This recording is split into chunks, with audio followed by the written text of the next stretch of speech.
दोस्तों भारतीय युवक जो है ना वो अपनी मिसाल आप हैं।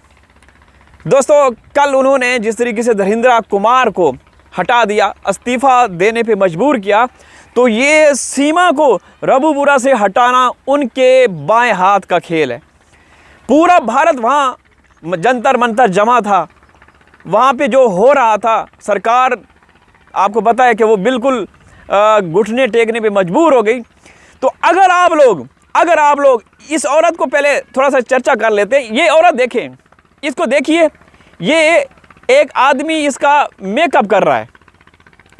अंदर की कहानी भी बताएंगे। दोस्तों जिस तरीके की ये औरत आपके देश में अवैध रूप से घुसी और फिर वहाँ बैठ के आपके भारत की क्वीन मलका प्रिंसेस बनी, ये उन युवक का, जैसा कि मैंने अर्ज़ किया कि बाएं हाथ का खेल है। अगर वो जंतर मंतर को छोड़ के रबुपुरा के, जहाँ पे इनका घर है, इसका घर है, इस भगोड़ी, इस चोरनी, इस 420 का घर है, वहाँ पे धरना करे ना, तो आपकी सरकार घुटना टेकने पे मजबूर हो जाएगी। जिस तरीके से वहाँ आपके जो एजुकेशन मिनिस्टर है उन्होंने इस्तीफ़ा दिया, तो ये औरत तुरंत गिरफ्तार हो जाएगी। अगर आप ये नहीं करना चाहते तो जो जेवर या रबुपुरा की पुलिस स्टेशन है उसके सामने धरना देना, तो पुलिस भी सीधी हो जाएगी, पुलिस भी सीधी हो जाएगी। और जो चार्जशीट 3 सालों से 4 सालों से रुकी हुई है ना, वो भी चार्जशीट पेश करने पे मजबूर हो जाएगी। ये आप जो युवक हैं या जो असली और नस्ली भारतीय हैं, जो ख़ानदानी भारतीय हैं, उनके लिए ये चुटकियों का काम है, चुटकियों का खेल है।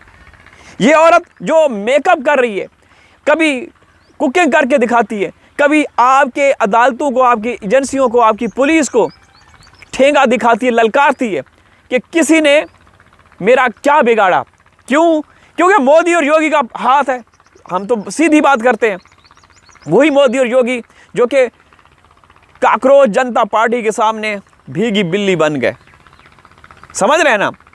तो आप लोग जागें, आप लोग निकलें, आए, जो भी है ना, जो सीमा को चाहते हैं कि सीमा के बारे में चाहते हैं कि वो जेल जाए या डिपोर्ट हो, और जो हैदर के बच्चे हैं, जो 4 मासूम बच्चे फंसे हुए हैं ना, वो हैदर के हवाले किए जाएं, पाकिस्तान के हवाले किए जाएं। ये तो कितने दिन धरना रहा, कितने दिन विरोध प्रदर्शन रहे। ये मैं कहता हूँ, मैं दावे के साथ कह रहा हूँ, आप लोग 1 दिन 2 दिन निकलें। हमारी जो बहनें जो इस केस में जुड़ी हुई हैं वो निकलें, भाई भी निकलें, अंकल निकलें, बूढ़े बुजुर्ग निकलें, कि सीमा को जेल हो, सीमा को जेल में डालो, सीमा को सज़ा दो। ये आप लोगों का बुनियादी हक है, ये बेसिक राइट्स हैं। क्यों? क्योंकि ये औरत कोई लीगल चैनल से नहीं दाखिल हुई आपके देश में। ये औरत कोई वीज़ा लेके आपके देश में नहीं दाखिल हुई। ये औरत कोई पासपोर्ट या कोई इसके पास कोई ऐसे दस्तावेज़ात नहीं थी कि ये भारत में दाखिल हो सके। ये तो चोरी चुप के तारों के नीचे से, यारों के नीचे से ये हो के आपके देश में दाखिल हुई है। और बदकिस्मती से इनको सपोर्ट, इनका स्वागत करने वाले वो कोई और नहीं, वो मोदी और योगी हैं, मोदी और योगी के कारिंदे हैं। तो मैं कहता हूं कि सरकार भी मुजरिम है। मैं इस सेंस में बात कर रहा हूं, जो चीज़ें हम देख रहे हैं, ये जो काकरोच जनता पार्टी जब से बनी है, इसके ऊपर हमारी गहरी नज़रें हैं, हमारी गहरी नज़रें। हमारा एक वीडियो हमारे पास मौजूद है, अगर मैं आप लोगों को दिखा दूं ना, बड़ा मज़ा आया, यकीन करें बड़ा मज़ा आया। जो बैनर से, जो प्ले कार्ड से, जो उन्होंने ऊपर चीज़ें लिखी हुई थी, वहाँ पे हर तरह के लड़के लड़कियाँ थी। समझ रहे हैं ना? सीमा जैसे भी थे और सचिन जैसे भी थे। वो शुगल मेले वाले, सचिन तो अपराधी है, ये तो क्रिमिनल वारदाती है। मैं उनकी बात नहीं कर रहा कि मतलब इनके मिजाज जैसे थे, नाकाम आशिक। समझ रहे हैं ना? तो दोस्तों आप लोगों का ये फ़र्ज़ बनता है कि जिस तरीके से वहाँ पे ये हुआ और आपकी सरकार घुटने टेकने पे मजबूर हो गई।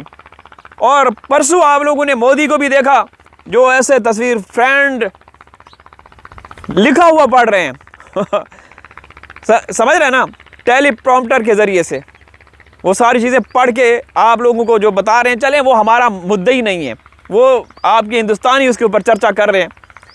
बहरहाल मैं इतना कहूँगा दोस्तों, खुदा की कसम आपकी सरकार जो है, केंद्र सरकार हो या यूपी सरकार हो, वो दोनों की दोनों सीमा मामले में डायरेक्टली जुड़ी हुई है।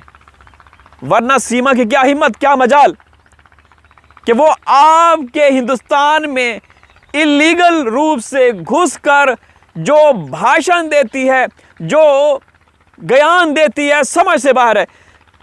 अब सीमा ये बोलेगी कि मैंने परसों वीडियो बनाई थी कि जो स्टूडेंट्स कर रहे हैं वो सही नहीं कर रहे, मोदी ऐसे हैं तो वैसे हैं, मोदी के बारे में सोचना चाहिए, हमें फ़ख्र से, वो कहती है हमें गर्व है कि हमारे अमित शाह ऐसे हैं, हमारे मोदी ऐसे हैं। भाई सबको पता है मोदी कैसे हैं। मोदी का तो एक नाम भी है इंग्लिश में, वो मैं नाम नहीं दोहराना चाहता, लेकिन समझने वाले समझ गए होंगे, समझ गए ना। वो जो 2002 में गुजरात में दंगे हुए थे तो उनका एक नाम दिया गया था, और पहलगाम में जो हुआ तो उसका जो डायरेक्टली जिम्मेदार है, जिसने करवाया, वो ही माय फ्रेंड डोनाल्ड ट्रंप यही मोदी है। पता नहीं ये क्या समझ रहा था। देखें, मैं हमेशा कहता हूँ ऊपर वाले की लाठी बेआवाज़ है। भले कोई तगड़ा पहलवान हो, कोई खलनायक हो, कोई बड़ा आका हो, कोई बड़ा बॉस हो, कोई प्रधान हो, कोई मंत्री हो, कोई मुख्यमंत्री हो ना, उसकी लाठी के आगे कोई टिक नहीं पाता। समझ रहे हैं ना।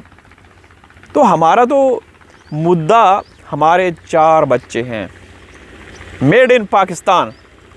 अगर तुम लोग वो पाकिस्तानी पंखे पे तुम आगे से गीले और पीछे से पीले हो जाते हो, तो भाई ये तो जीती जागती मेड इन पाकिस्तान है।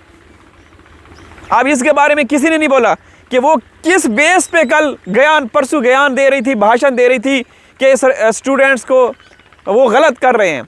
मतलब तू जो कर रही है भारत में, वो तो हिंदुस्तानी नागरिक हैं। जो स्टूडेंट्स कर रहे हैं, जो नीट का पेपर लीक हुआ या जो करवाया गया या जो भी वहाँ के लोग धरना दे रहे हैं, वो तो उनका बेसिक राइट है, वो तो उनका बुनियादी हक है, वो तो भारतीय हैं।